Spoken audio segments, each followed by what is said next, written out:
I saw something the other day, and there was a woman saying, men that like when you've done something wrong and you want to argue with them and they're mad nonchalant, you actually piss me off. Like, how are you not arguing back? And it's like, oh, you know where it is? Because you watch movies where there's the Hollywood argument scene, then the sex afterwards and all that shit. Yeah, so now in your head, you're you're trying to live out madness. You're trying to live out absolute madness.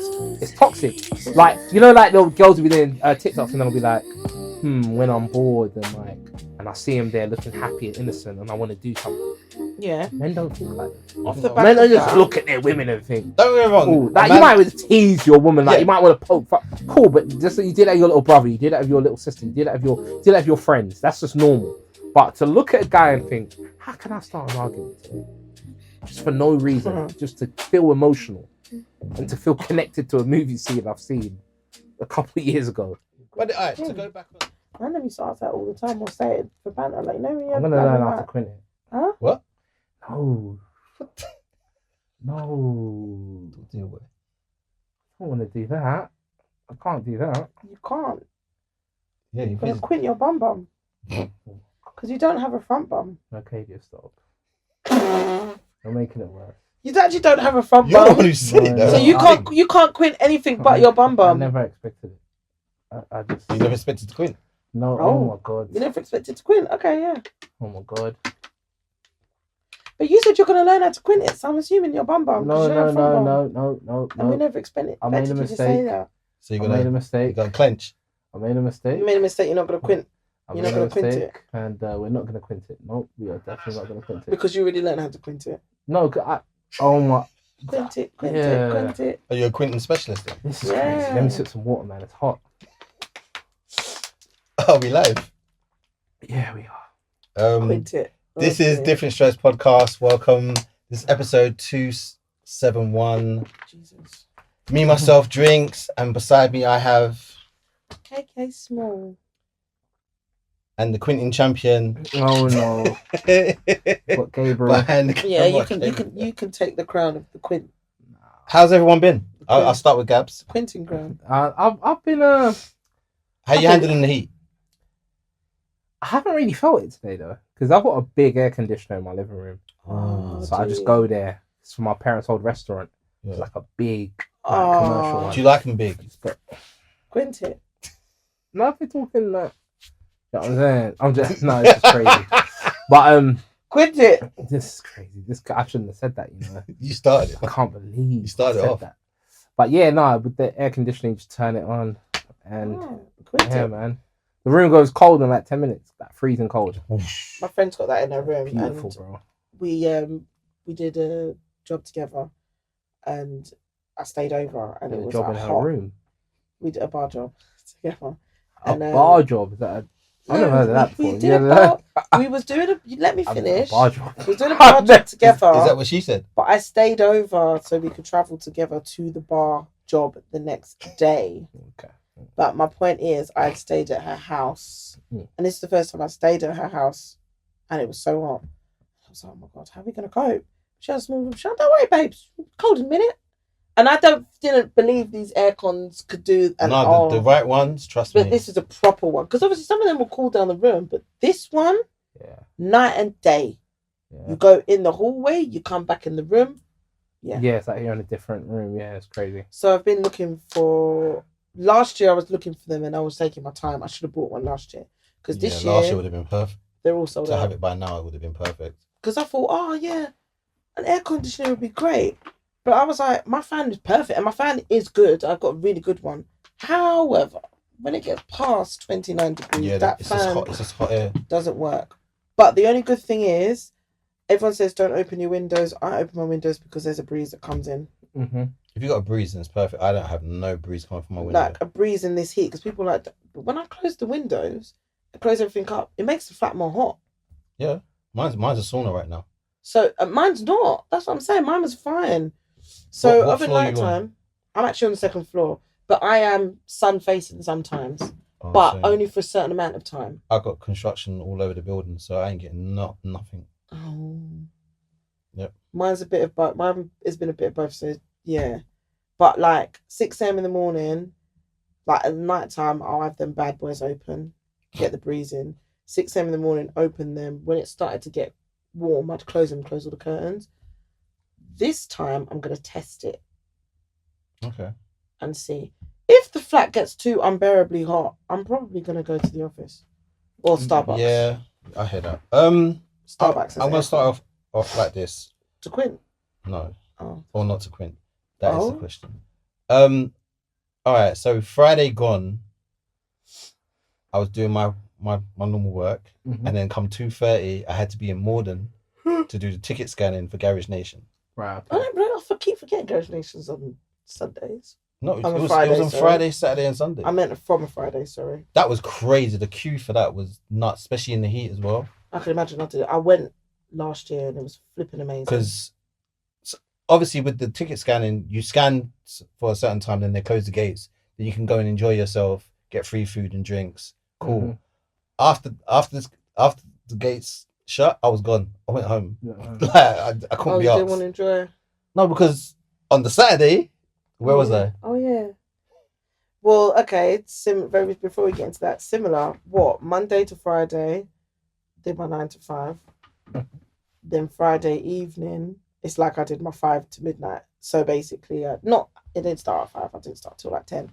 But I did my 9-5, finished, relaxed a bit, and then I just was clock watching. I was like, got leave soon. And then obviously 9 o'clock onwards, I had to make my way to Barking, and did a bar job there. And it was a Jamaican Independence event. It was actually quite dry. It was in a warehouse. This location is a warehouse. They hold loads of events, and what I usually do is I staff other people for it because I'm always busy on a Saturday. But this one happened to be on a Friday, and I was like, I can do it. It was good, but it was half the amount of people as you would expect to be at a dance in a warehouse on Jamaican Independence. They had like I forgot her name, is Chanel something. She was an artist that was performing there, and it was good, but it was just dead. What, the atmosphere? Atmosphere was good, and we was in a bar outside, and also it was boiling inside, so we was all right. But yeah, the time went quite quick because we just sat and chatted most of the time. I got a couple of tips about a bill, but yeah, that's about it. And then Saturday? Then Saturday, for the first time ever, I invited my little Marky. Wait, little? Sorry. My I can't say that word. I can't say it. Big Deezy, baby. Yeah, this guy to work with me for the first time in all of my madness, in all of its entirety, at one of many events that I work. So Made in 90s was amazing. I never attend it. I always work it because I feel like I get the best of both. Yeah, last year I done it. I remember I spoke about it, and then I told Mark to come along. Hopefully he'll come and do some more work with me for some other events that pop up. But Mark, it was a weekend job, by the way. So we actually, between us, both worked Friday, Saturday and Sunday. Obviously the Saturday and Sunday we did together. Obviously our Fridays were separate. But after working Friday night, for me, I'd say I was on my feet all the time. Yeah. But we did sit down when it got quiet. No, I was on my feet the whole entire time. I can imagine. And for me, it was only really 6 hours because it was 10:30 to 4:30. Then I didn't have to go all the way back home. I stayed at my best friend's who lived around the corner, and we drove to Croydon the next day. My only thing is the amount of sleep we got because we knew we had to work the next day. And I was mash up. But plodded along. For me, the Sunday was the worst. But before we get into that, first and foremost, how was your first experience working freelance? Well, I do photography. I do freelance all Apart time. from that, like freelance events, I should say. Event work is like, the older I get, the more I'm like, I'm not a people person. Like, my social battery dies very quickly. But to do bar work and to deal with, and it being so busy, took a lot out of me, but you get used to it. Yeah, that's the thing. And the busier for me, the better, because time just goes quicker. But hence why I was the way I was on Sunday. It was just a lot of people. And the thing is, you don't realise all of a sudden it's like controlled. And people want to talk to you. All of a sudden there's a big queue. People want to try and flirt with you. People want to like, try and get free drinks. It's a lot. And then I just remember the perfect scene. Mind my own business, serving a drink. See some man back up like that. Like, what? I was just like, what? What's going on there? Yeah. And then, bam! Man got clocked. Like, what? There was a fight. Yeah. It wasn't even a fight. I can't call it a fight. One yardie man, tall, dread up yardie man. I didn't see the other guy. I was doing whatever. The guy that he hit was big. Yeah, he was. That's why he dropped like a sack of bricks though. Was knocked out cold, or was he? Yes. Or did he get back up? Hit him straight here. It took him a couple minutes to get back up. Like we was looking, looking he was on the floor sleeping. We was looking. Yeah, we was looking over the bar like this. Like, is he gonna get up? Because all I saw was, and then there was a gap. So it happened so fast. I didn't even see the guy get decked or anything like that. And I was like, wow. Thank God I've never I had front row seats. Thank God I've never been knocked out. But we was there, but I think my direction was the guy. So by the time I saw where he swung, I was like, oh, well, Mark was watching everything. Yeah. And I was facing. I'm alert like that though. Like when I could see something kicking off, I was like, what? Someone was to do that to me. I saw the kerfuffle they before have I to saw go, the punch. Man. They have to go, like. And then obviously with that said, we saw DJ, Lade, and Shaq. Reese, do you know why? Sorry, before we move on, do you know why he punched the guy? Or no. One of the guys that we was working with, one of my boys, they basically said it was to do with who was next. Really? Yeah. Everyone getting served. The guy said, no, I'm next. And he was like, what? So I don't know. I think there was more words that were said. I don't know. He put him to sleep. There needs to be more words than that. There was some other altercation because the altercation was happening. Security was poor though. I can't. Security was terrible. But I was busy. Love doing them, my but actual boy, job. They were nice, but in that scenario, no. I didn't feel safe. Yeah, protect and serve. Protect me, sir, please. But yeah, like later on, I saw Reese, G Money, Lade, Shaq, and yeah. For a while, I messaged them separately, and I was like, "Look, we're working. Pull up." This one was giving them shots, and Lade was already done. Like, yeah. Oh, listen, they were like. So obviously, when my people come, I'm gonna. Kay was trying to kill him. I'm gonna treat everybody nice. As soon as I heard that laugh, I was like, "Yeah, that's only one person only." Yeah, because I remember we spoke about it months before. And they was talking about it. I was like, oh my gosh, well, I work this event, so like obviously we'll all link up, it'll be fun. So of course it was nice, it was fun, it was vibes. And performing was Escape, Little Mo, Candy's in Escape. Yeah, but Candy performed separately as well. Oh yeah. Did she? Yeah, I mean Candy had a separate career. Tiny did a little TI. Oh yeah, she did. And I was like, what? Tiny's here? I was like, oh, stop it. It's Escape, isn't it? So, yeah. No, I know, but I just didn't know she was going to come and do TI business. What did they do? What song? Pick out your hands and relax your feet. Just kick yes. it. Yeah, yes. Okay. Yes. In my head, I was like, you're my secret. Was it? You're my little secret. Did they do Tonight? That's my favorite song from the I don't even know like the Tonight. tune. I can't sing it because too much vocals, but it's I'm so bad when it comes to lyrics. I'm like, yeah, that one. Hold on, let me. This is like their best vocal performance. Okay, and then So that was Saturday. Sunday was literally the opposite of Saturday. You know, it's very early on. I just said I can't people anymore. This one was just this one wasn't doing that. She didn't want to work. Do you know what? I did want to work, but because I had the weekend and I was tired, I was like, I need something. Yes, they did. Oh, okay. For me, it's the best song. But I couldn't. Mine's You're My Little Secret, the Timberland remix. That's good. So you know the song's about infidelity. I was going to say when ain't it about Jermaine Dupri? I love being in the same room with you and your girlfriend. The fact that she doesn't know really turns me on. I'm sure it's about her and JD. I don't know if it's about her and JD, but I know they're talking about infidelity. Okay. Like they're talking about, When isn't it about infertility? It's kind of like SWV. What your girl don't know what hurt her. You're the one that keep singing, man. Anything to make this love go further. You're the one. So she told me to keep singing. You told me to keep singing, bro. The singing wasn't that bad though, because I know what song you were singing. No, that's what I'm saying. You did well. But yeah, when I do the bar work, obviously, Saturday's a prime example. I'm very much up and about, and I have to be active, and I have to be doing stuff, and I don't stop till it's my break. Do you know what I mean? Sunday was more of a family fun day, and it was a free event.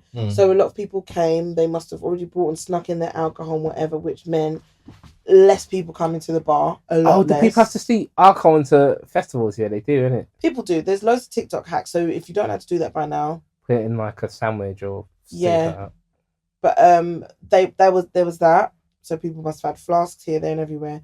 Not a lot of people coming for drinks. And it was hot. And long before the event started, we was just there chilling, set up the bar. Like we basically had to do cleaning from the next day, like just cleaning it up, reset up. And then we was chilling, chatting for ages. Then people started to come in and was like, oh, it starts to kick off. Nope. And at the end of our bar was like a water station. And that's where my partner's, I bring my partner's like sister and her son. So like the nephews and that to work with us.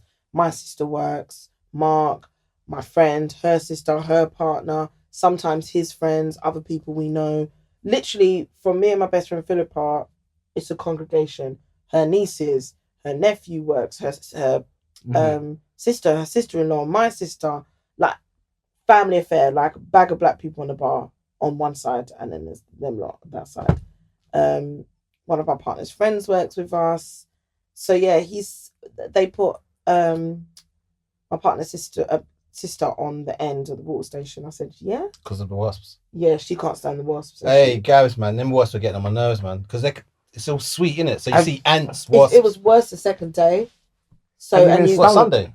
Yeah. Have you been stung before? Because I've never been stung in my life. Well, that's what gives me anxiety. When there's too many, I'm like, no, I have to get away. But that's why you know what they say though? Station. What? They say that if you're not allergic to anything, it's possible that is the one thing you might be allergic to. Really? Yeah. Getting stung. No, I'm really scared now. No, there's too many of them, man. I'm pouring a drink and they're I can't, because I'll scream and I'll drop your drink. But day one wasn't that bad, unless we was busy. I didn't realise it. But day two, I noticed it day one. Day two, because I think it was less busy, it was more noticeable. Yeah, but I think because it was less busy, there was less people around. I think more people congregate. The bees ain't really out like that. But yeah, I worked on the water station, and I say worked, just stood, because all we had to do is pour water for people when they came. Yeah, I took my shoes off by this time. Do you know what it is? Standing around doing nothing makes it worse. If I'm walking around, I'm not tired. Some people get swollen legs from stuff like that. Like I used to. So I do this like most Saturdays with different event companies, and I'm up and down. I'm not tired. Maybe like the end of the day, I'm like, oh, dogs are barking a bit. Put your feet up, but I'm used to it. What I don't like is standing still. So that was bothering me, and there was nothing to pass the time. But we were just chatting. Then music was good, so it was vibes and dancing. I don't think I served one person. So just apart from pouring them all out of curiosity, right? So I know Escape headlined it, but who else was on the card on the show that you thought on the festival lineup that you thought that was really good? I watched Escape. It was Lil Mo. Candy's Lil Mo. I heard Lil Mo. I didn't really watch her, and I don't think she was that good. Yeah, like what would Lil Mo perform? There'll be collabs. She'll be performing for the most part. She's got songs, of course, but it'll be for the most part collabs. What people remember her for. But I've seen Lil Mo live before, and that woman, she can sing her heart out, man. Lil Mo is a cheat code. She's dangerous. She's a cheat code. She opened up for, when I saw Missy Elliott, she opened up for her, and literally her voice was just crispy. Like, I think they should have tried to get A-Marie. That was good. But it's 90s, right? And plus she's Lil Mo's 2000s though. Great life. Oh, she's not great.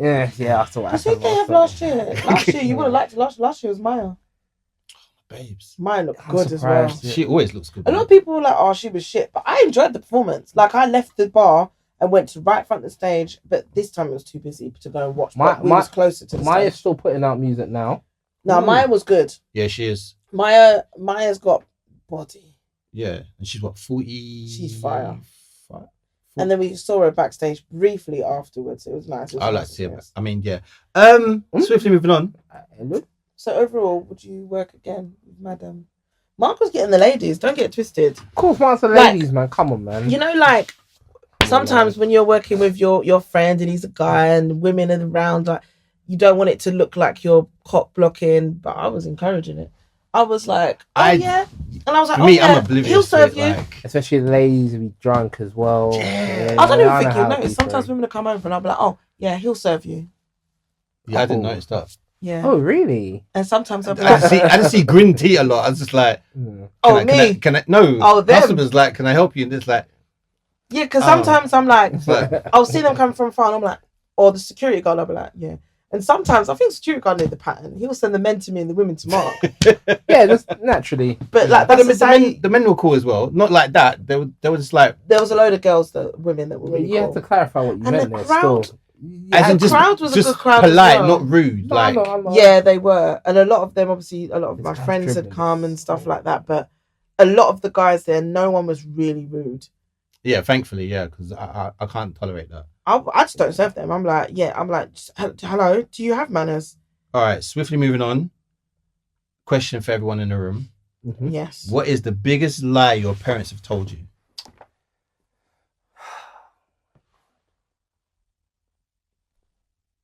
Can you think? I had one, but it's not necessarily my parents. So I'm going to try and think of another one because I'm pretty sure. There are stupid ones like if you eat carrots, you know, your eyesight will be good. That's a lie. It's not true. I've seen many opticians and no, carrots are good, but when I used to go to church, sorry, if you eat vegetables, you have to eat all your vegetables because that's what helps you make room for dessert.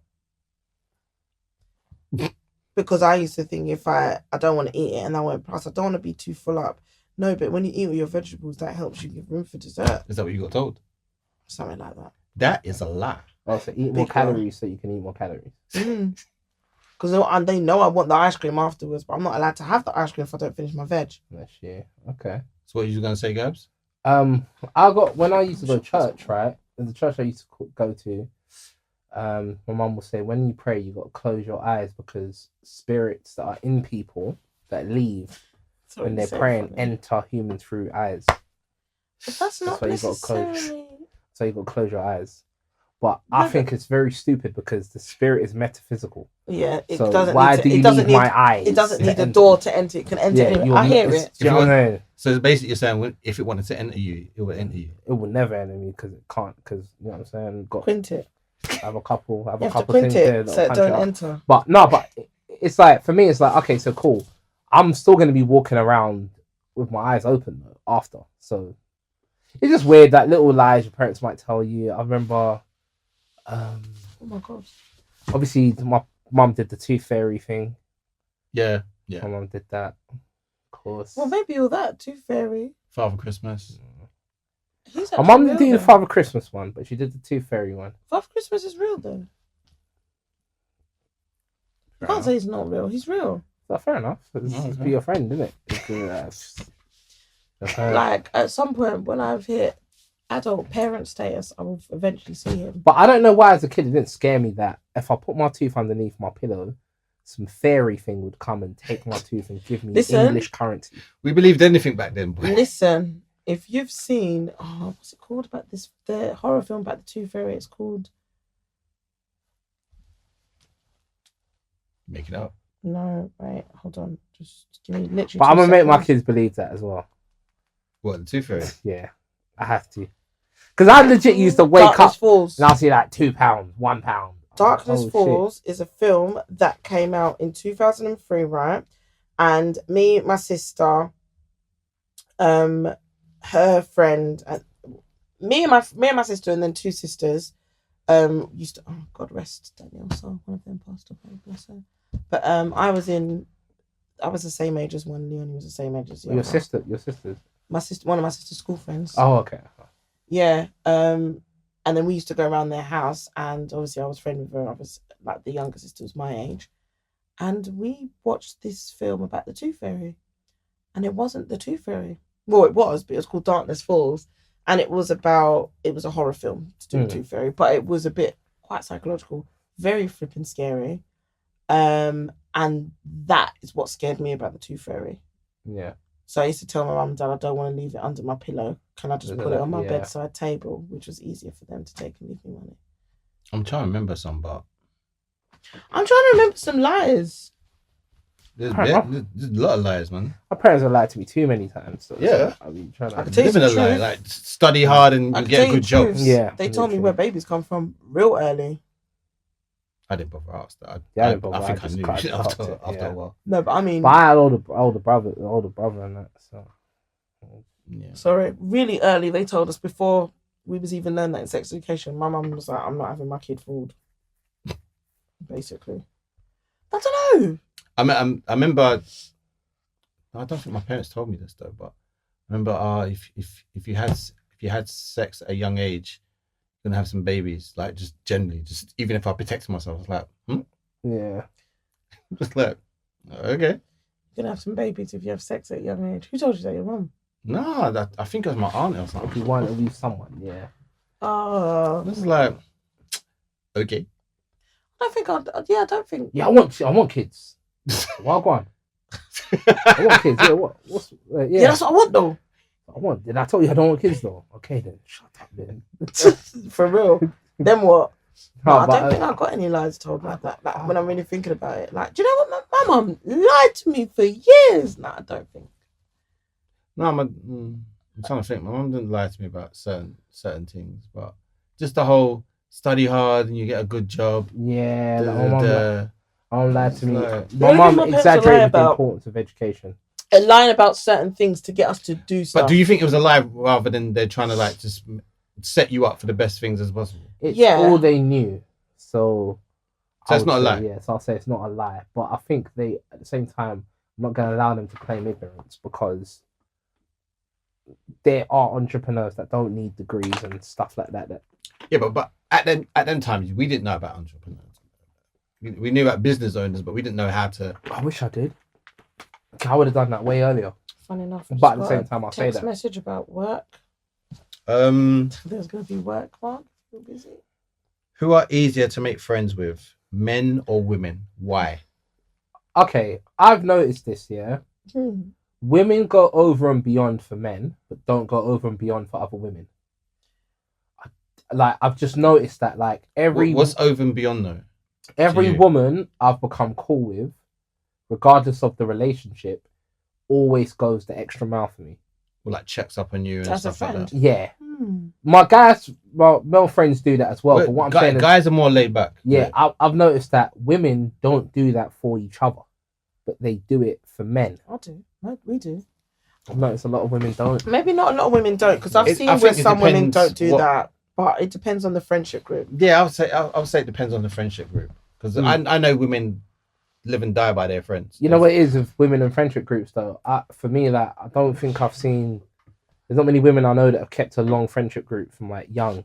So that's bare them I know. When we was in secondary school and we left, all the boys still talk to each other now. They're all still close, right? But the girls in my year, like, no one really talks to each other like that anymore. Ours do. Ours was like a big friendship group, but then that friendship group was scattered into smaller ones. And all those smaller friendship groups are still friends now, of girls. But me and my friends have been, when I say my friends, I say Philip and Tyra. I've known Philip probably a year before Tyra, I think. But me and Phil have known each other since we were probably like 7. But it's easier to make friends with guys. I've been Lisa since I was like in nursery. I think it's hard to notice the difference. Obviously, being a guy, we can only see it from our way. But then I've made female friends easy as well. But I'm very comfortable in places where it's more women and men. And then with men, sometimes you come up with a common, something you have in common, and it just takes off. Like dogs. didn't know him at all. Met him once. Everyone that meets us together thought we knew each other from school days. Yeah. But that's sometimes with friends. Like, I don't have that many friends that I've known since school.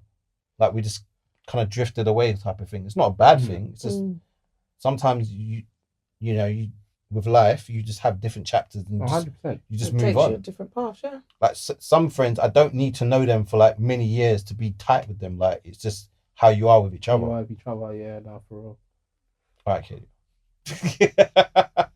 But it's just like, and my female friends, I'm like an older brother to them, or like, I'm always very like protective over them, make sure they're okay or whatever.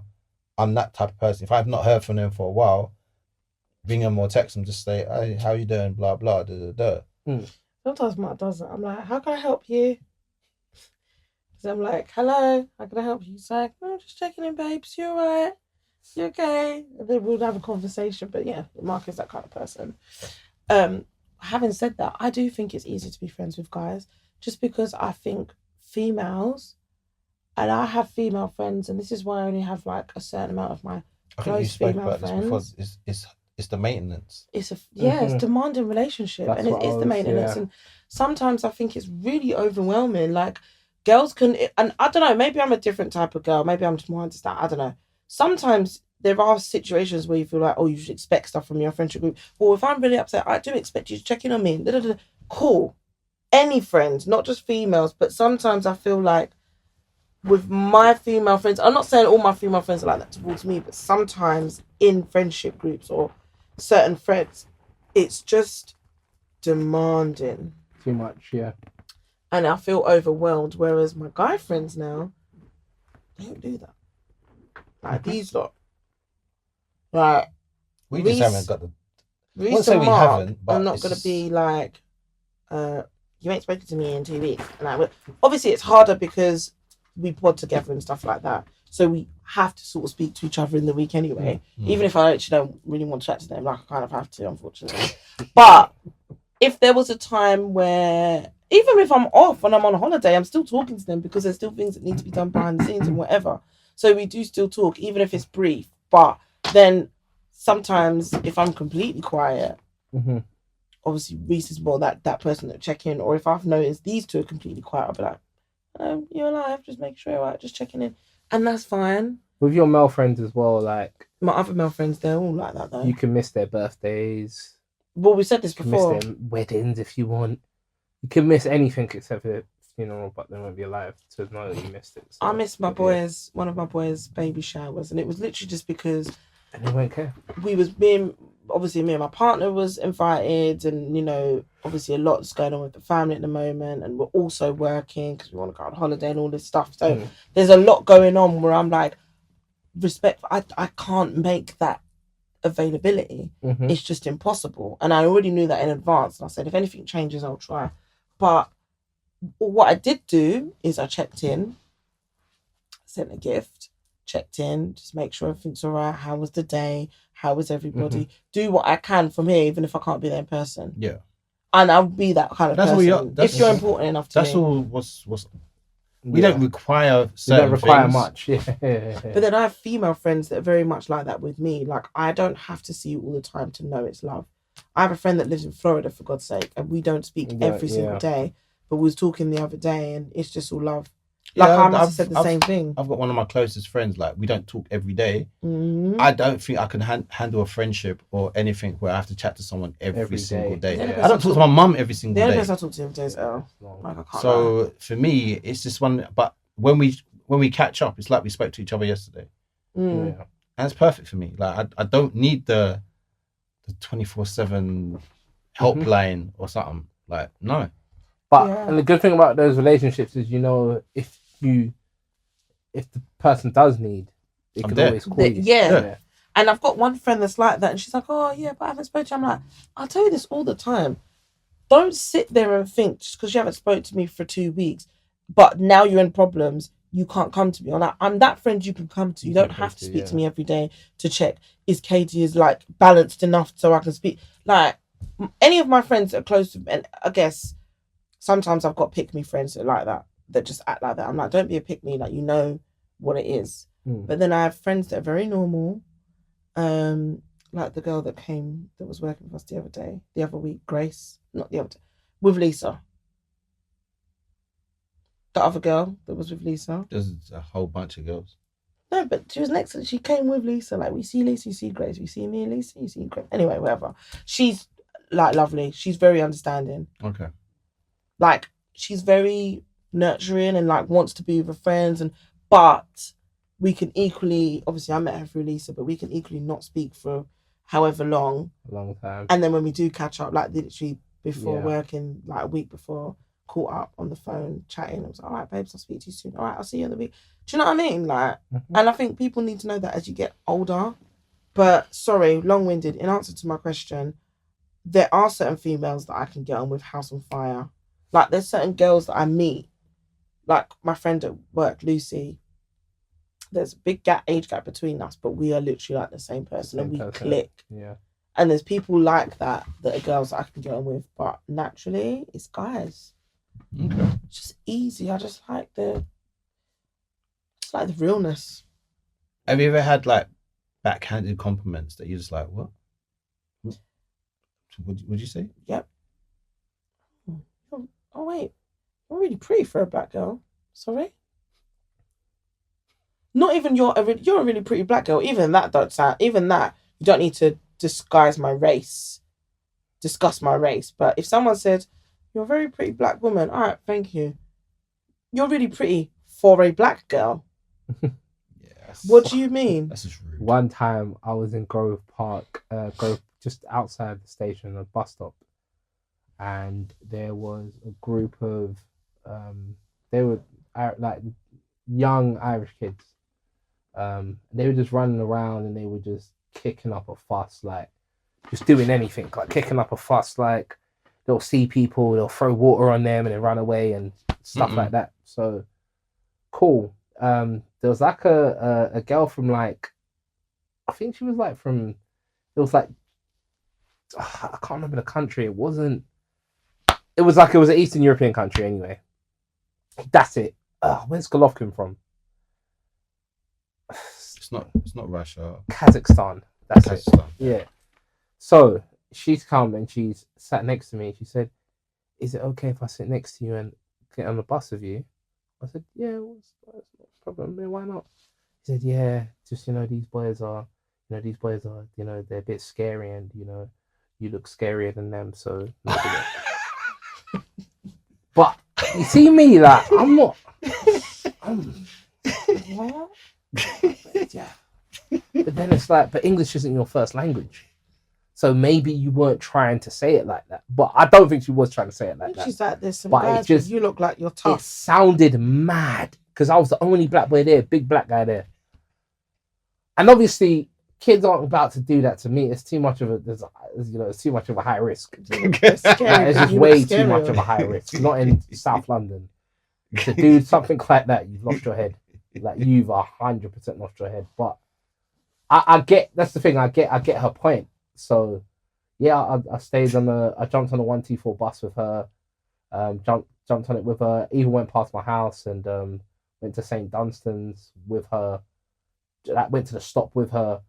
But it's like it wasn't even a compliment. It was like I don't even know. It was madness. Backhanded. Yeah, that is backhanded though. So I'm gonna the N word is there. Let me see if I can use him. Do you know what someone else? Well, it's a good tactic from her though. Yeah, that was a 4-4-2. Yeah, safety. Good tactic.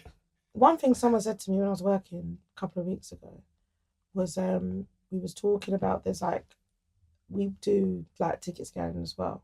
So when I do Taste of the Caribbean, we do ticket scanning. And we was all like ticket scanning, whatever. But obviously there's periods where it's just a bit empty. So we just sit, we stand, we chat about everything. We was talking about houses, cleaning, whatever. And we was talking about cleaning. And then anyway, towards the end of the day, we've got like the signs that we put over like the railings to let everyone know this is where it's going to be. We have to fold them and put them back. So you have to fold them so they go back flat packed, pack away for the following to be washed and then be ready for following wherever. So I'm folding it now. And then other girls folded it. And then the guy was like, rah, to the other girl, what, is that how you fold? And then she was like, yeah, what do you expect me to do? These signs are flimsy. And he was like, yeah, but Katie's folding them perfect. If anything, I would have expected her to not be able to fold them properly.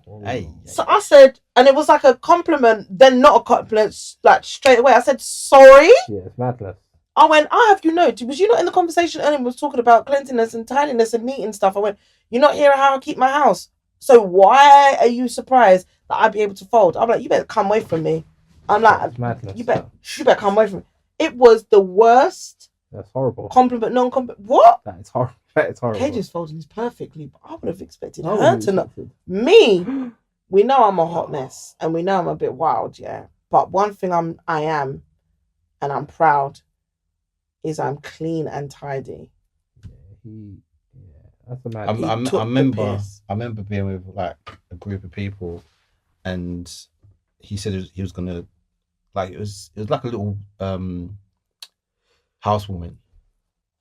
So like it was expecting more people to come down. So I was in my element, catching joke with some of the people. Some I knew, some I didn't. And then this group of girls came. Like he knew them, and one of them was just like, "Oh, he says that your name's Mark." I was like, "Yeah." He goes, "Oh, I was just that name. I was expecting to be Butters." I was just like, you know, you just gobsmacked like Mark. What? I'm like, okay. I don't know what to say to that. Mark, what is going to be about? I don't understand. I've had that. I've had. Oh, I thought you were gonna be smaller. As in, like, height. Oh, that's what you said. Yeah. Oh, be careful now. Dear. I've had stupid ones where, your pictures looked alright, but in person, you do look better in person. It's like, but it's the way that she said it. Yeah. Do you know what I've had? But I've heard that men don't take decent pictures. Oh, yeah, okay.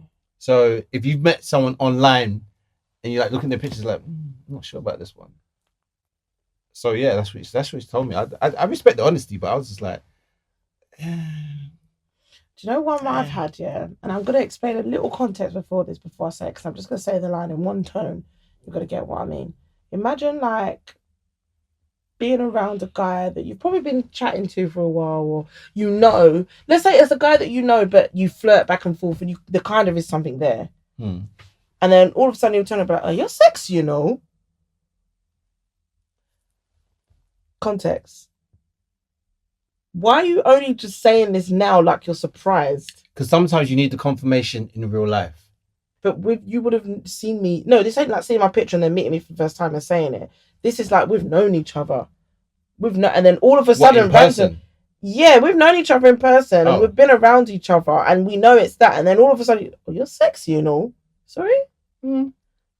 So why are you saying it like you've just realised it now? So what's all this flirting been before that you was just leading me on, but now you realise, oh, actually she's sexy. I actually want her. Maybe you saw you in a different light. Yeah, I find Katie, that's very hash. It's not no hash. No, what you are doing is very hash. What I'm saying. Yeah, you're damned if you don't say a compliment. I like the compliment, but I'm like, what? A little bit of a back, like it's like certain things you don't know. So what? It's like you're standing there, like. Yeah, like no, but that's different. Like, noticed before, like babe's got some cheeks. Well, it's like, you're kind of nice, you know. Wait, so what have we been doing here? No, he may thought you nice. Yeah, but he's just confirming it. Like, why you gotta say it like that? Be like, no, you're actually nice. It's like you put on the free. It's like you put on the 3D glasses on. Like, like he's just yeah. You just notice it now. Yeah, that's a bit. Yeah, that's a bit one much thing for that. One thing that my boyfriend said to me the other day, I don't think it's a backhanded compliment, but now we're talking about backhanded compliments. Now I'm like, because when he said it to me, I was like, oh, you're so cute. But now I'm like, wait, what? The context. So he was like, he's like, you know what? Thank God I found you, man. And then he sent me a video about some girl complaining. He was like, nah, the streets is dirty. Like the game is wild. So I was like, oh, that's so sweet. But now I'm like, wait, are you only saying thank God you found me because now you don't want to be in the mess, and you're not thank God you found me because you love me, you can't and win. you appreciate me? You can't win. It's crazy. This conversation made me think that whole compliment twice. This is crazy. You don't have. You shouldn't have to. You can't win. Overthinking. Way overthinking. Mean. No, I'm joking, but no, I know what you meant. This goes into our my topic about you're national. Is Hollywood making cheating look cool? Yes. And when I say this, I've got examples here. Is cheating in films becoming more acceptable than ever? Are we overthinking it, or is there a pattern? Does Hollywood glamorize cheating because it sells? Why are the good guys often the people cheating? Is it emotionally cheating just as bad as physical cheating? Are the audience rooting for relationships that they shouldn't? And like examples I have is Rose from Titanic. She was in a relationship with my guy. Fair enough, you could say that he wasn't treating her well. And then she met my guy. Everyone was rooting for Anne Jackman. That was a whole other problem. That's cheating, right? I think I'm going to say something. In its wait. I have Spider-Man, Mary Jane. Is she toxic? Yeah. Not Zendaya one. No, I know exactly what you're talking about. Yeah, but she's also like Lois Lane. Old school Lois Lane. Oh, she was toxic. That's what Mary Jane's kind of cast off of. She was hella toxic. Yeah. Both of them bitches. Toxic. Yeah, that Mary Jane was toxic. Kirsten Dunst. All right, and I have here which character was the biggest walking red flag, and my example I put was Ghost from Power, because he was, and still is till this day. You know when you said that, that's the first person that comes to my mind, because he is a big walking red flag. So, everything about him. Hollywood for me. From the time we met Angie in the club. Hollywood for me glamorizes a lot of stuff and creates a lot of. Do you think it glamorizes it because it's something that's happening that people can relate to? Cool. Yes. This is one for no. And no. Go on then. I think Hollywood knows who would consume their ideas. So I'll give you a perfect example, right? You see the stuff from Valentine's Day and all petals on the bed and that came from films. Yep. Yeah, they know men aren't the audience for that, but they know women are gonna take that in, and now all of a sudden it's Valentine's Day, you're seeing girls posting petals on the bed and they're gonna have to clean up afterwards anyway. Sex scenes from the car, they're all kissing and trying to park the car, swerving, and they're getting out the car, they're all kissing, they can't find the keys. It's not realistic. But if they create a fantasy that they know people can... So all it is like Hollywood knows who's there to consume what they're creating, right? So I think when it comes down to stuff like that, they know women aren't their biggest consumers when it comes to certain things. Guys consume it too, of course, definitely. But when it comes more to like films and like fantasies and influence films can have, they have a bigger influence on women. The films that have a bigger influence on men, I wouldn't even say are Hollywood, because I'm just talking from a guy that's grown up on ends, right? The films that had an influence on us weren't Hollywood; they were just hood films. Nothing about it was Hollywood. It was like cool. They would have had an influence on guys, but then again, it wouldn't have had an influence on guys because even the people in the films, but you can based off what's going on. You can say that glamorize certain characters. That people are like, rah, I want to be like like Ace, like Mitch, all them, the Godfather, all them, Old Dog, Menaces, definitely. But even still, those characters are in your hood. Yeah. Every single one of those characters, we know a version of that, or a subtle version of that. Yeah. Whereas the complete fantasy, right? Hollywood sells it to young women from early. The whole princess and all of this and the frog, you kiss the frog and Prince Charming and all of that stuff, the Tinkerbell, all this nonsense.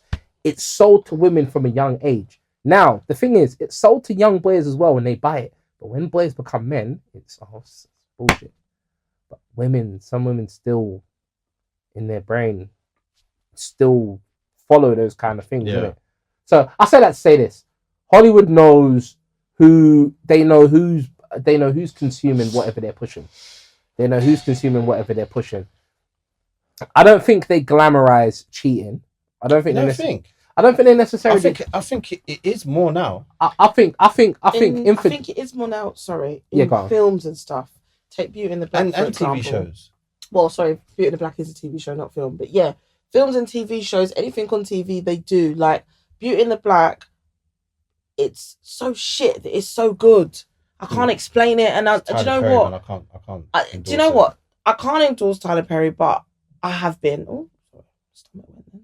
But I have been, and I can't lie. I can't wait for the next season. Every year it gets more dramatic, but it gets better. I don't care what anyone says. The newest season has done better than the earlier seasons. It's gone from something that looked budget to it's a bit better. I'm gonna put it this way: music is glamorized a lot in that show. Music has a bigger influence on men. Movies, I think, has a bigger influence on women. I think music influences. You're very right in that. Actually, I think music influences men a lot. Hip hop. I was gonna say R&B. It's probably of course influences women, but it definitely has a bigger influence on men.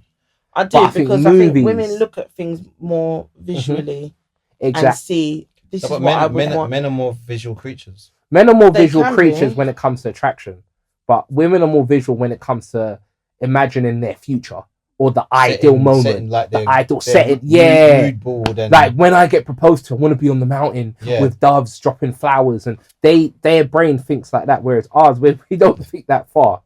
We don't think that far. Like a man's how visual a man is usually based on like their visual when it comes to like attraction. Okay, cool. I'm imagining how this girl looks. Or I'm imagining how it would be to get with this girl. Or that's how men are in terms of visual. But women, they are visual about their perfect scenario, perfect setting, perfect man. Like a man ain't got a perfect man. A man ain't got a perfect woman. A man ain't got a perfect woman. You know when you ask a guy, "What's your type?" It's the dumbest question to ask a guy. Like, I've never understood when people ask a guy, "What is your type?" Is based on features and not even that. 9 times out of 10, a man is going to compromise. He's going to. Most men do not get with their type. Most men do not get with their type. When you say your type, as in look wise, or just you know, you could have a type, right? Like, okay, cool. If I ask you, Mark, what's your type? You just say, I want a respectful woman. That's cool. But you know when you say, oh, I want a girl who's like thick, got a bum, got breasts, she's like 5'4". Women do that. I need a man who's got like tall, 6 foot tall. And you know what happens? 9 times out of 10, men don't do that. That is crazy. I think I'd like to say I got with my type, but then originally my type wasn't anything as all women is. It wasn't anything idealistic. I was just like, that man off TV, I want him. That kind of thing. But really and truly, when I really think about what my type is, I'm with my type. Is it the type that I pictured? No, because he don't exist. But when I really think about my type, and my type depends on values and all the things I want in a person, like physically, mentally, emotionally, I've got that. Whereas he actually ended up with his type. This is what he likes on paper. This is what he likes, and he got that. So lucky him. I saw something the other day, and there was a woman saying, men that like when you've done something wrong or you want to argue with them and they're mad nonchalant, it actually pissed me off. Like, how are you not arguing back? And it's like, oh, you know where it is? Because you watch movies where there's the Hollywood argument scene, then the sex afterwards and all that shit. So now in your head, you're trying to live out madness. You're trying to live out absolute madness. It's toxic. Like, you know, like the girls will be doing TikToks and they'll be like, when I'm bored and I see him there looking happy and innocent and I want to do something. Yeah. Men don't think like that. Off the back men don't just look at their women and think. Don't get me wrong. Like, you might want to tease your woman. Like, you might want to poke. Cool, but just you did that with your little brother. You did that with your little sister. You did that with your friends. That's just normal. But to look at a guy and think, how can I start an argument today? Just for no reason. Just to feel emotional. And to feel connected to a movie scene I've seen a couple of years ago. But to go back on the whole glamorizing cheating, like if you think about films like Fatal Attraction, actually, wait, before we get onto that, what's the same subject? No, before we get onto this, I wanted to piggyback off what Gab said, because you know the other day, earlier, I said my boyfriend said a really sweet comment. It was like, "Oh, thank God I found you." The state of the game these days. Yeah. Similar to what you said. Listen to this. It's quite short. It's like 30 seconds. Send it to me afterwards as well, so I can put it in there. Yeah, send it to him. unpopular opinion, but I don't like when guys pay for my dates with cash. I saw this. It's giving ghetto. It's giving drug dealer. And Wait. I'm here looking like a lady, yeah, with my midi dress and my court heels. Yeah. I don't want the people then to think I'm dating a criminal. The bill's £500. Why are you doing money spreads on the table and bringing out rubber bands? Take out a specific amount that's needed. Why are you showing off? You know, Mayfair, tap your card. Okay, go on. Quickly on that. To me, Yeah. My thing is she doing that for clout and clapbacks and whatever, maybe. But there are girls that actually tapped that think like that. You're really worried about whether a man is paying cash in or card. If I'm out with my man and he's paid cash, right, I'm not automatically going to assume you're a drug dealer, whether I've just met him or not. Sometimes people carry cash. Sometimes it's just easier. It's just easier. It might be you might work one of them jobs where it's easier. Where you get paid in cash, and maybe they just got paid and had time to put there the money are in. actual jobs as well were labour jobs where if you're like a freelance labourer or whatever, you get paid cash straight away. M&S paid me in cash for my first ever paycheck. It was in cash, literally in an envelope. Yeah, and that was only 2012. But even if that's not the case, and do you know what? Even if you are earning money not seriously, it's never going to make a difference whether you put that money in the bank, you pay it on card, or you pay it cash. It does not matter. Currency is currency. I beg to shut up and eat this steak, man. Look, that's the thing. Someone's actually are you paying for it? Someone's taking you out. Hush him out. About we're in Mayfair. You tap your card. Shut up. Like, you know, the thing is that in her defense, this is what I mean about like men can be influenced by certain things, right? Women can be influenced by this. So the man might be influenced by the music, the rappers, the cash, and all that kind of stuff. So he might be trying to do image, but then she's also influenced by the perfect image setting. We are in a bougie place. Yeah, what it looks like to other people. You to look like and that's what them to buy a man and tap the wheel. And that's what I said. So women are very visual when it comes to their set, how they want. Like, women will plan their birthday and how they want to walk out, how they want the pictures taken, how they want everything. A man would never plan. Too much. They're never going to do that. It just doesn't. It's too much stress. Like, I wish women could enter a man's brain for a second and just realize the amount of things men are going through. A lot simpler. To have time to stress over things like that. I remember I had a conversation with my friend the other day, and literally I gave her just a small sample of like, not a day in the life of me, but just like the things sometimes I think about. Mm-hmm. She's like, "Wow, you really think about it?" I'm like, "Yes, every day. I step out my yard. Just someone I don't know may think, oh, I like his trainers, you know. Could rob me. Police might drive by, have a bored day. Like, let's see what he's saying." And I maybe stops and search, whatever. Like, these are the things that go in my brain that every day. If I'm in an area I don't really know, I'm very vigilant. Like, okay, something may pop off here. Like, this is something that I always think about all the time. Even like a lot of stuff related to your career. Like, I'll be sitting down thinking, I've got code switch. Yeah, I can't talk too loud. I've got code switch. I can't talk too loud. I'm a black man, so I can't come across as aggressive. So I've got to tone it down. There's bare things you'll be thinking of. Oh, you know what? I'm getting on the train and there's a woman by herself. Maybe I shouldn't sit on this carriage with her because she might feel intimidated. Maybe I should go to There's bare things that would run through a man's mind. Then, as a man who's a provider, all the people you are providing for, you're thinking of their well-being. So, as you said, Mark can just pick up the phone and call you and, Kadia, how are you doing? But imagine he's thinking about you, Kadia. He might have like 10 other female friends that his brain is thinking about their well-being. This is the sort of stuff that goes for a man's mind. So when men say things to you like birthdays aren't a big thing, it's because we can't create that mental capacity, that space in our brain. And that's very well executed and explained. The fact that you said all that, yeah. And what goes through my head is, well, I'm not really thinking on who's checking on me. Yeah, as a man, you don't. Yeah, like, you're good.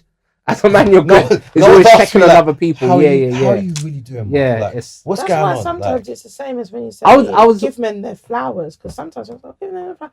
No one actually really. And that's why it's a shock sometimes when men, when you check up on men, they're like, Bro, you know how many times? You know how many times? I get that from you sometimes because I'm like, I'm just checking you're alright. You're like, oh, you know, thanks for checking. You know how many times? Yeah, you know how many times? Like I used to do this a lot.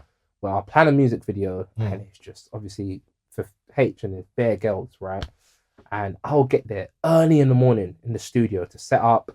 I'll get sushi. I'll get this. I'll get that for cool. I'll make sure they have everything to get ready. Then the video shoot's done. There's food there, everything. I'm patterning everything. Then at the end of the day, right, when I can finally rest my head, I might want to go get a bottle of water or a drink out of the drinks I've bought. They're all gone. No one's come up to me. No one thought to say, Gabs, do you want to save this for you? Or... And say, are you alright? You got... Now, this happened one time and I respected it so much, right? H's little brother came up to me and I was like, oh, no, you haven't even eaten anything. You haven't drinking anything. Like, do you want me to go to the shops for you and get something? I was like, oh, nice. I'm like, bro, it's cool. It's cool. And I was like, no, because I'm going to go to the shops. And I was like, oh, you know what? Yeah, okay, cool. Take £10.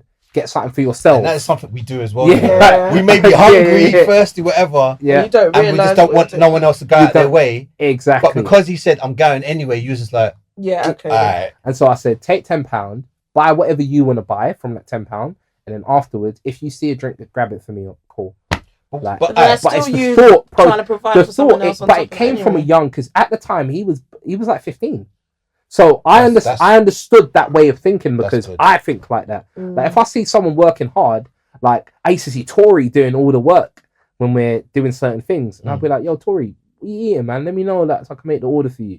Yo, Tori, how you getting home? I've been like that on photo shoots. Exactly, right. And as the guy, and you would know this a lot because as the guy, you know, when you're leading a photo shoot, right, as not just the photographer but the person actually leading the event.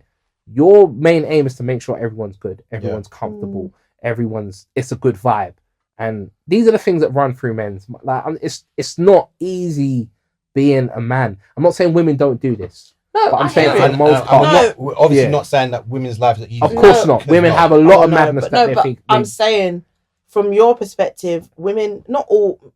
Maybe they can. Maybe women will argue whatever. Oh yeah, I do, but.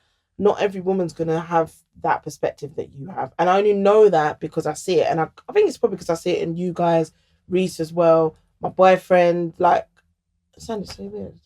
Anyway, yeah, just in general, making sure everyone else is good.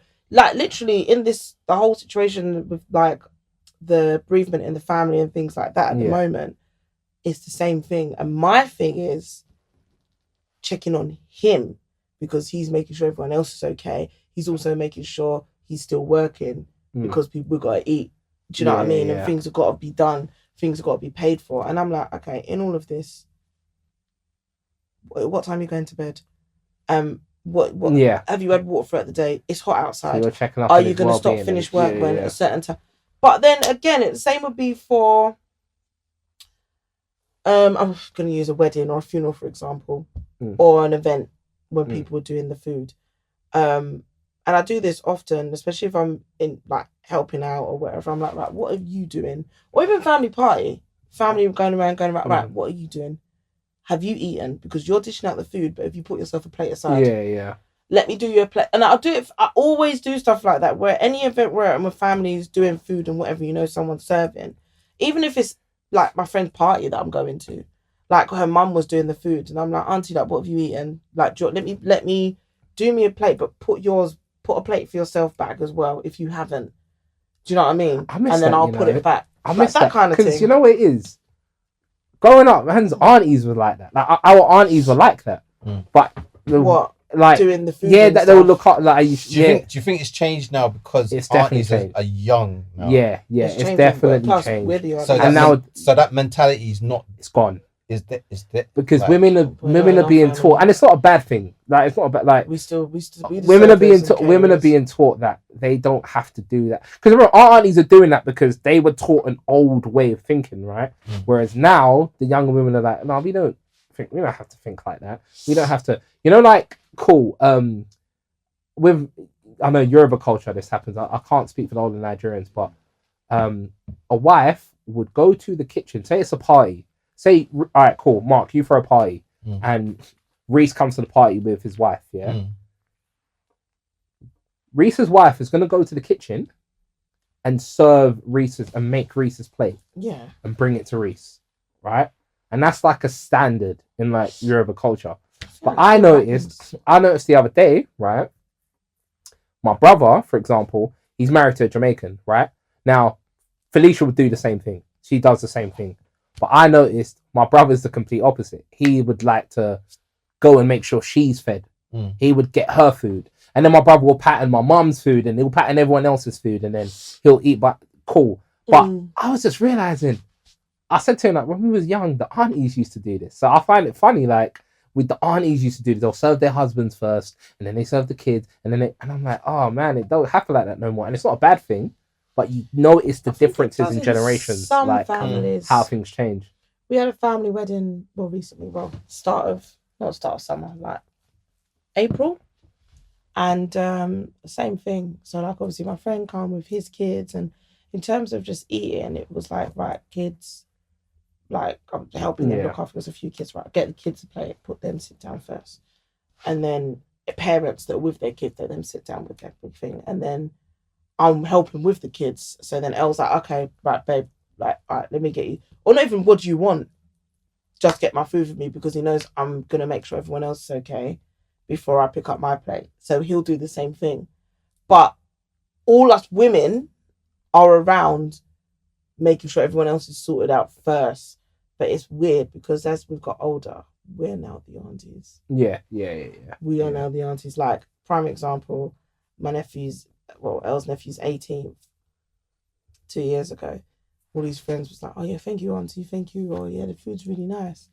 And I'm like, good, hope you enjoyed. First and foremost, I looked at myself, I said, I'm that auntie. Yeah, like, like I'm actually that auntie. But I think a lot of women need to realise they're becoming the auntie. Same way, like, I understand I'm becoming the uncle. For me, it's not a problem. So my boyfriend. You're meant to become the uncle. If you're not the uncle, then something's wrong. I'm meant to be the uncle. I'm the uncle. I'm the big bro. Yeah. You're meant to be. Yeah. Like, you're meant to be. He's an uncle. And I'm meant to be that to people that's younger than me. And sometimes the people that's older than me. Sometimes you got to be the big bro to someone, or the person that looks after the older person, especially if you're just in a higher up position, depending on what the thing is, like, or you're the person in charge.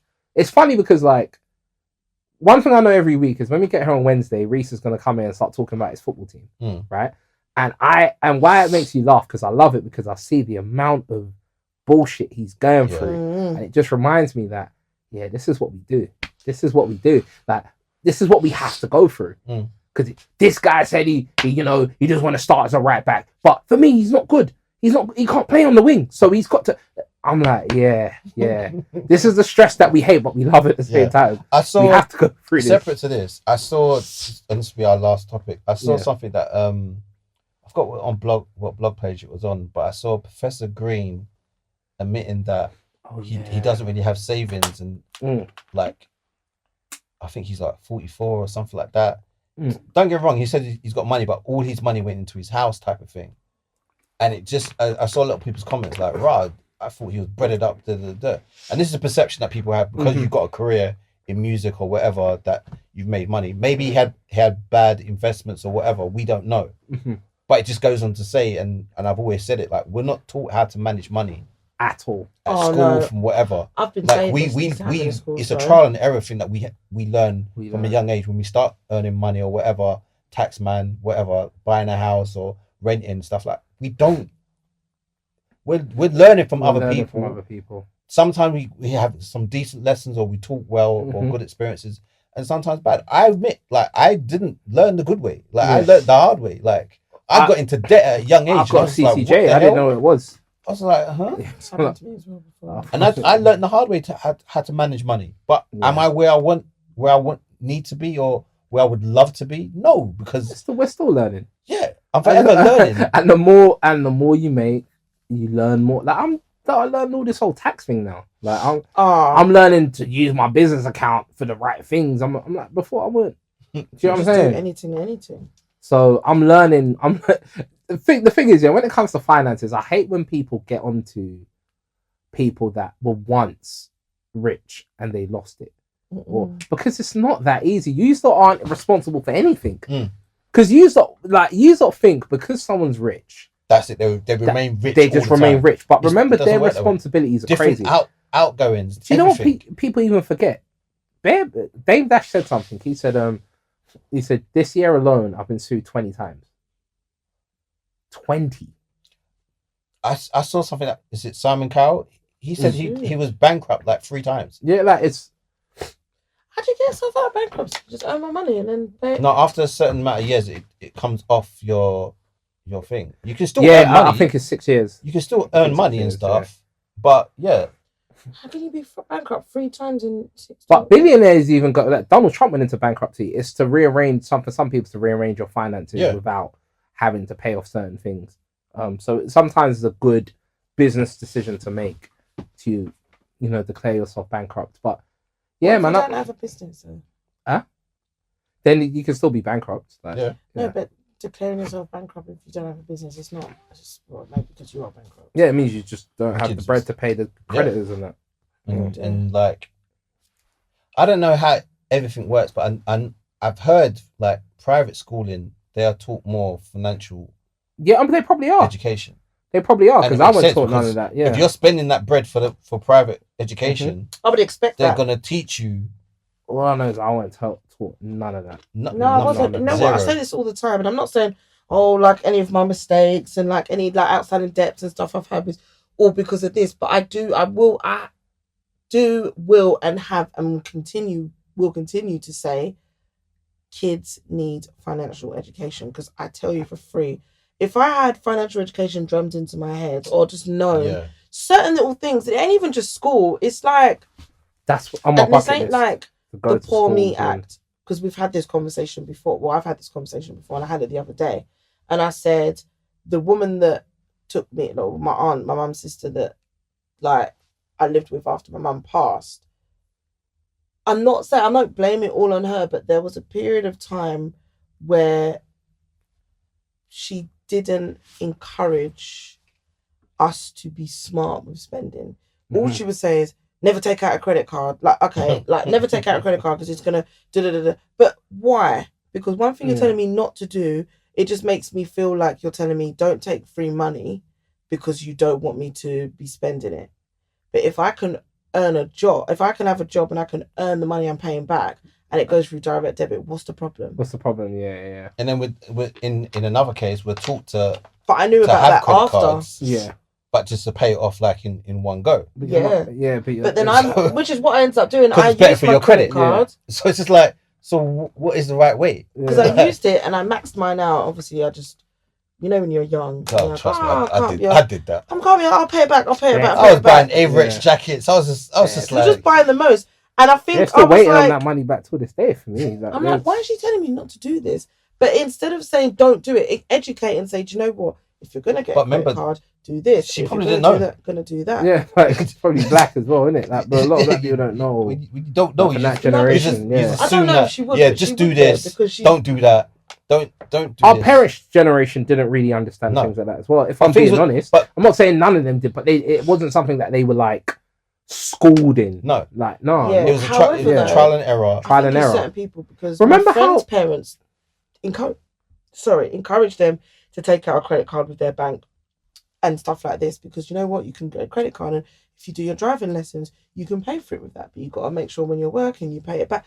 These little things, and I understood all of the whole process of doing that and why it's important later. So notice something, right? So after I've got multiple cards in my name, but when the Asians came to this country, right, they understood economics a bit more in terms of like business. Yeah. So in terms of, if we get hold of this shop with this credit line, then we could make enough money from this, flip this and get another shop, and then get another shop and get another shop, right? I'm not saying we didn't know how to do this. I think Africans, there's a huge debate on this, where Africans here before Caribbeans in the country. Yes, we were, but not in that huge numbers. Like, cool. But remember how our parents' generation used to save money instead of doing credit?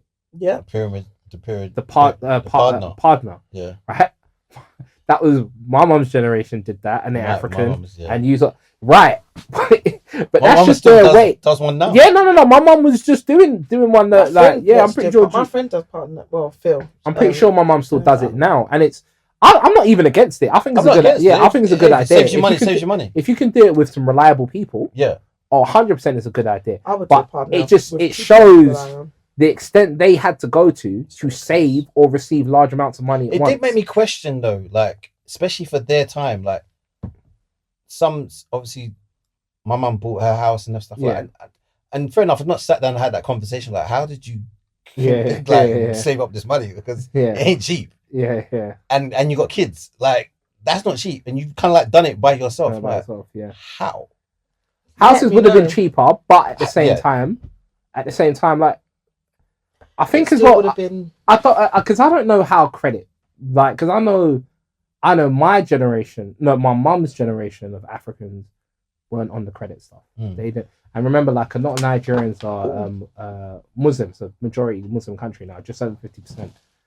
Muslims don't believe in like credit with like interest or things with like interest. So they don't believe in like insurance and stuff like that. So we've always been taught to buy things in full. Yeah. So for us, saving money was partner. That was the way we used to do things. But we don't own homes like the Caribbean community. That's one thing I realized. Really? Because no, we don't own. We just started owning homes. I do think that the whole premise of owning homes is a bit overrated. It probably is, but the fact that if you go Europe, majority of people in Europe don't own their homes. But I think it's because, so for example, Caribbeans came, as I said, they came in numbers way before, way before the Africans, right? So they had the head start to do that, to occupy, like, get land, get houses and things like that, businesses, cool. But with us, remember what I said about religion playing a part in how we operate and also how things are back home. We're not thinking of credit. We're not thinking of all these things. We're just thinking of pay your rent, work your job. And then it's only when, through education, like, I'm not saying we weren't educated, but through education, that generation started to realize, okay, cool, yeah, you can get credit to buy this, you can get credit to buy that, you can get a mortgage. And now this is the first generation of Africans really buying homes and owning like a lot of homes. But we didn't have that before. That's not something like, if you speak to your African friends, their parents didn't own homes back at They might have just started doing it 10 years ago, 5 years ago, but not 20, 30 years ago. Like, I've got Caribbean friends that'll say like, oh yes, my granddad's house. He's got one in Leicester and he's got one in Birmingham, and I respect that so much because it's like, granddad knew some way down the line you are going to be patterned, and he's done what he's had to do for your bloodline. That was a very common thing as well. And that's a bit, that was a very common thing. Like, if you came into money, then you buy a property or whatever, do it up, rent it out or whatever. Granddad started to clock all the stuff going on around him. Wait, I see this Asian man doing this. I see that one. I'm gonna start doing my thing as well. Let me buy that house in Leicester. Oh, Birmingham's got a good community. Loads of Jamaicans there as well. But I can't lie. Like, some of the money stuff I've learned along the way, of course, has been through trial and error, talking to people. Yeah. Oh yeah, of course. My God save is it Martin Lewis? Is that his name? Martin Lewis? Does all the saver tips. I think stuff so. like that. I don't think so. He showed me how to like do bank transfers where it's 0% interest for like, let's say 36 months. So any debt that you're in, you transfer it to that. So it's paid off. And then you're paying it off with this 36 months, interest free, bam, do. And I was just like, I didn't know all this information before. And it's just like, it, for me, and obviously one of the biggest things in life sometimes is stress. And money comes down to it, or you can't provide, or you haven't got this, or you haven't got that. And for me, to lighten the load sometimes is learning how to manage money a bit more better. So I have this to play with this month. Let me put this over here. Yep. Like, I feel like I'm just doing this with money sometimes. Just putting it in different places. Do you know the hardest part about managing money is learning how to tell people no. That's the hardest part. Learning how to say, nah, bro, I can't do this. Nah, bro. Sorry, like, if I had it. The other day I felt hungry and I couldn't bother. I was tired. I think it was the Monday. Like, I've been working all weekend. Yeah. And I thought, all right, let me treat myself to like Deliveroo or something. picked whatever. I saw how much it cost. I was like, £28. Just me one. I was like, Yeah. you know what? Put some clothes on. Went to the cafe. I spent what, £8. I was like, yeah, good. Yeah, it makes sense. And on the way home, you can stop off at a Tesco Express, get yourself a sweet treat. Sometimes I do that when I look, and I'm good, like, bro. Why are things so expensive? It's not even that. The money I'm spending on this quick meal now.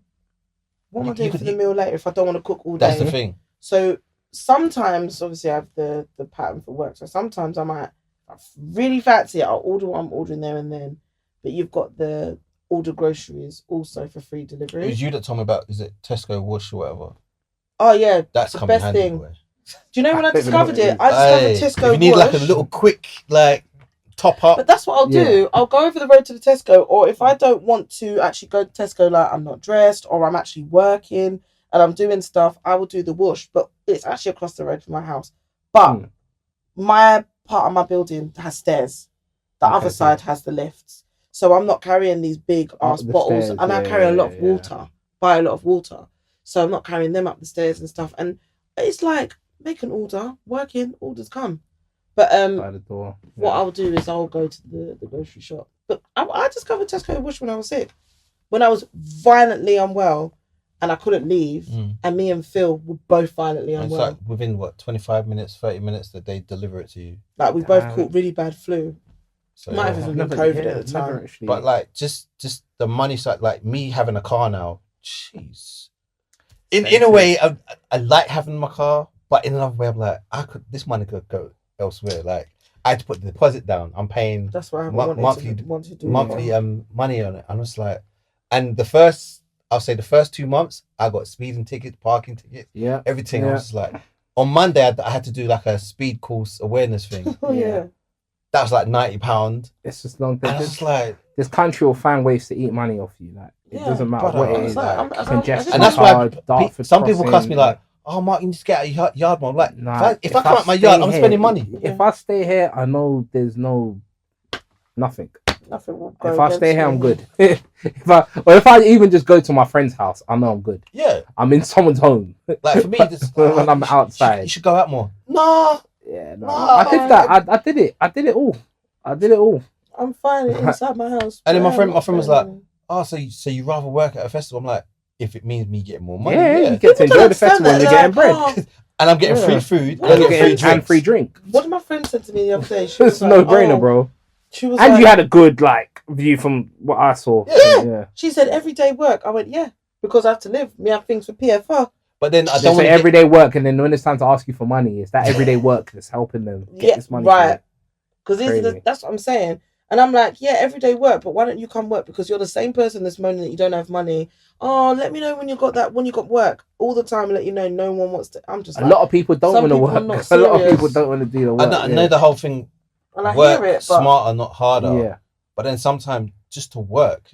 Some people are struggling to even get work now. So for me, if I have the opportunities to get work, to make money, so I can put aside or put away this, I'm gonna do it. No one's better than a job. No one. That part. That's all. Better than a job.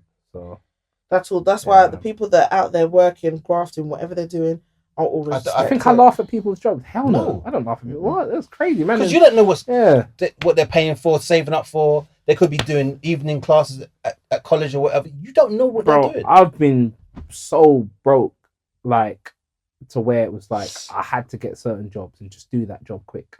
And I think, okay, cool, I'm going to do this job quick and then I'm going to switch and I end up staying there for years. Yeah. That's just life, bro. It just happens. It's just I remember broke when I worked in Curry's. I'm thinking, I'll be out there in a month though. But no, I was there for a year. But, But these are all life experiences as well. I'd rather work than be just all these events that we've been doing, everyone's like, if I come to all these events, the amount of money I'm spending on ticket, drink. I'm not going to say. I'm not going to be dry and say, "Oh, I'm not drinking." Obviously, I don't have to drink alcohol all the time, but I'm not going to drink. I'm not going to eat. I'm not going to. You know what I mean? You have to spend some sort of money. I can't just come dry to the festival and bring much. No. So I'm like, oh, I'm going to the festival, but I'm also working. And then we're like, oh yeah, why don't you come? And I'm like, to be honest, it don't bother unless it's a specific. To be honest, Mailing Night was one of them, because I know the vibe. It's calm. If there was a specific event, like, okay, Reggae Land, for example, I knew I wanted to go to that. You wanted to go, yeah. But then again, I didn't buy my ticket.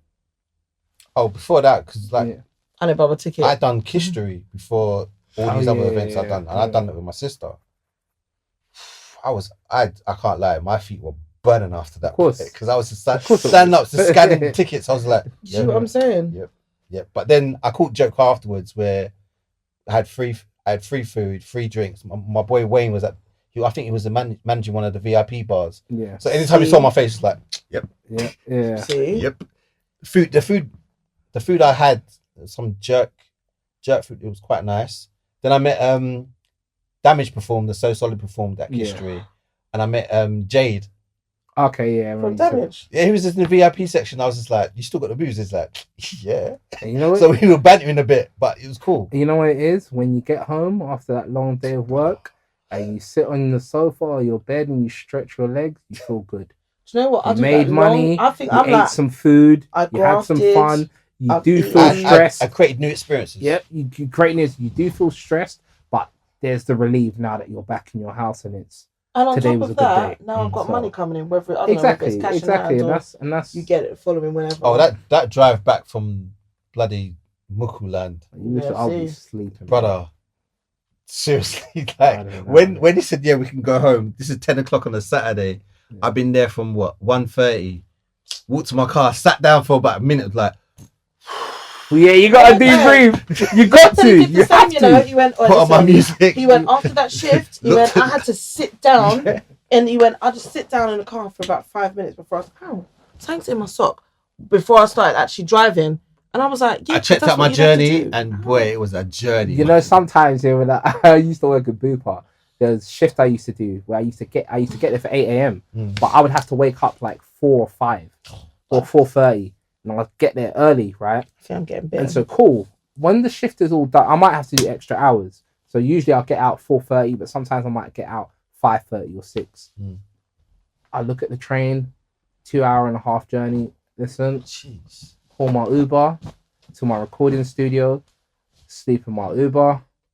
When I get to my recording studio, put on some meditation music and just chill. And just chill before I go back home. Just chill in my studio, relax, do something creative, and then go back home. All right, before we end, I just want to ask a question off of that, because I remember you made a comment about some of the podcasts things you used to sit on, like you were just like, this is not good for me, like. Because I remember you saying some of the subjects they were talking about, it's just like, it was just dry. It's too much, yeah. And the fact that obviously you were getting paid for this, but you had to cut that out. Yeah, I stopped taking clients. Remember, like, So it's all money's not good money. No, especially sometimes when it's at the expense of your mental health. Yeah, all money's not good money. There's like I think I might have told you the story then when I decided I'm no longer taking clients. Right, I had done a whole day in the studio, morning till evening, right? But I'd called in sick for work, so I was meant to be working 9 to 5. I called in sick, but instead I had some clients. So yeah, I called in. I lied to call in sick because I had some clients, right? So I did the clients. Started at 9 a.m. and cool, but throughout that day it was multiple clients, and then it gets to 12 a.m. I have work in the morning. I'm already thinking of calling in sick, but I've got work in the morning. I head back home, 1 o'clock, rest my head, get a phone call, don't answer it, keeps on calling me, pick up. Yo, Ak, you know I booked a session, you know? Like, check the calendar. Like, I booked it off the website, bro. I'm like, yeah, bro, I'm tired. I'm like, yo, but all right. But yeah, so what day though? He said, no, bro, like literally like an hour, bro. What? 2 a.m.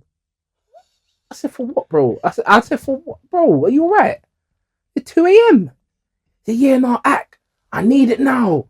Ak, man. Please, man. I can't book another day. I'm not even here like that. I can't book it. I'm like, bro, I've just come back from the studio. the website isn't even meant to be up. Because the website's got like a scheduler, but it's not meant to be open 24 hours. It's a mistake from the other person that made the I'm like, bro, it's not even meant to be. I was like, bro, man, I can refund your money. I was like, nah, bro, please, man. Please. Got up, dragged myself up again, and went back to the studio. I'm thinking that session would be quick, 2 hours, and I'm out, and I'll call in sick for work. Go there, the session's 7 hours. 7 hours? 7. No, bro, I'll pay more money. Yeah, no, bro, I got this track. Was it recorded? Draw rappers. Whoosh. Man, get hit in this. That's all I was hearing, bro. The 7 hours. I'm mixing the vocals. Bro, can you mix it in front of me? I want you to add the Mario Quinting. So, you know when a man get hit? So, man, I put like, cool, I had to bow rap and then put the ching there. Like, yeah, put the knives. No, the sword sound, not this one. That I remember that day when I got home, I called in sick for work. And I said, this is the last day I'm taking clients, bro. Never again. Never. I remember them. Draw rappers from Shepherd's Bush. I said, never again. Never again. They're still around, or I might be in jail. Might be dead. I don't even know. Hey, yo. No, the way they was talking, something's getting dropped. Or they're getting dropped. Wait, it was real disrespectful. Shepherd's Bush. Disrespectful. Algerian guy. Like 2 Marleys. It was madness, bro. Madness. So I just remember like that day and how that took a toll on my mental health. But before that, penny dropped. Before that, I'm in podcast sessions. So like, if a man says he can't afford to pay for the first date, are you gonna split it with him? Yeah, cause I don't see why a man should pay for the first date. You know? Yeah, fam.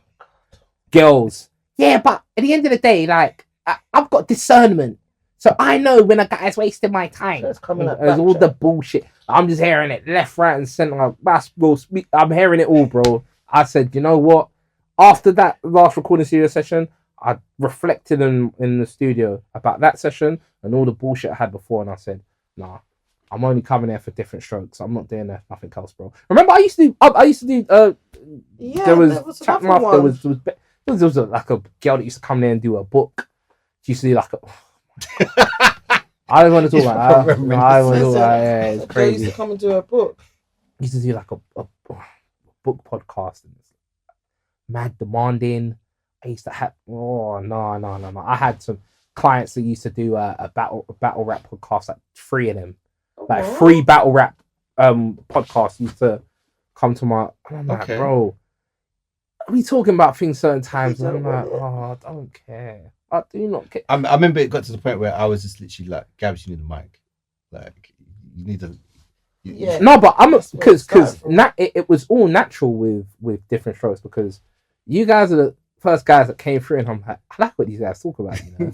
And I like that they've got a love for music. Yeah. And I like that it's black guys, a black girl, and it's like they're all very different but the same. And they gel so well. And the name of it makes sense. And I just decided, I said, no, I can't do no more like podcasts and that. Like I don't even, I don't listen to podcasts in my personal life like that. A couple, but I'm not a podcast type of guy. So sitting in on all those podcasts is what that drove me over the edge, bro. Yeah. Because I'm listening to people just talk crap. I remember last one. Did this guy? It was a group of guys from Deptford, right? And mutuals and a couple of my guys, so cool. They come through. And what they did for their podcast, they brought a white boy who loves Nigerian and Jamaican culture. Okay. And they brought a black guy who hates black women, who loves white women. Okay. Right? And the way they used to think was, so the way we're going to do it, we're going to pattern it. So like, it's going to be mad controversial and there's going to be mad clips. So what you had people exaggerating with certain things and lying. Oh, jeez. And so they'll be blatantly lying. Rage bait. Yeah, just to... And I'm sitting there thinking, am I listening to this shit, bro? Like, because I know you don't mean what you're saying, but you're saying this because you think it's going to get clicks. Yeah. Which is fine. I rage bait people all the time with WCCC. Yeah, we know. We say but it's like, there's an art to rage baiting. Yeah. Yeah. Like, you can't go too far because even sometimes we go too far, we have to, we're going to delete that one. But... It's like you can't go too far, and the guys will be like, like I remember black guy was like, yeah, man, I don't even like black girls because like I like white girls because when I put my thing in them, the contrast in colours is like, oh, who's saying that? You just want to be clipped. You want to be clipped, and that's when I first like started to realise these podcasters would just say anything if it would get clipped. Yeah. So I'm like, nah. And on that note, it's a farewell. It's goodbye until next week. Yeah, we'll be back. All the links in the bio, websites, everything. I'm tired. I'm 2 drinks. Signing out. I'm overly tired. I'm KK. Okay, bro. Out. Until next week, people. Love, peace, and happiness. Let's go. Oh my God! Can that?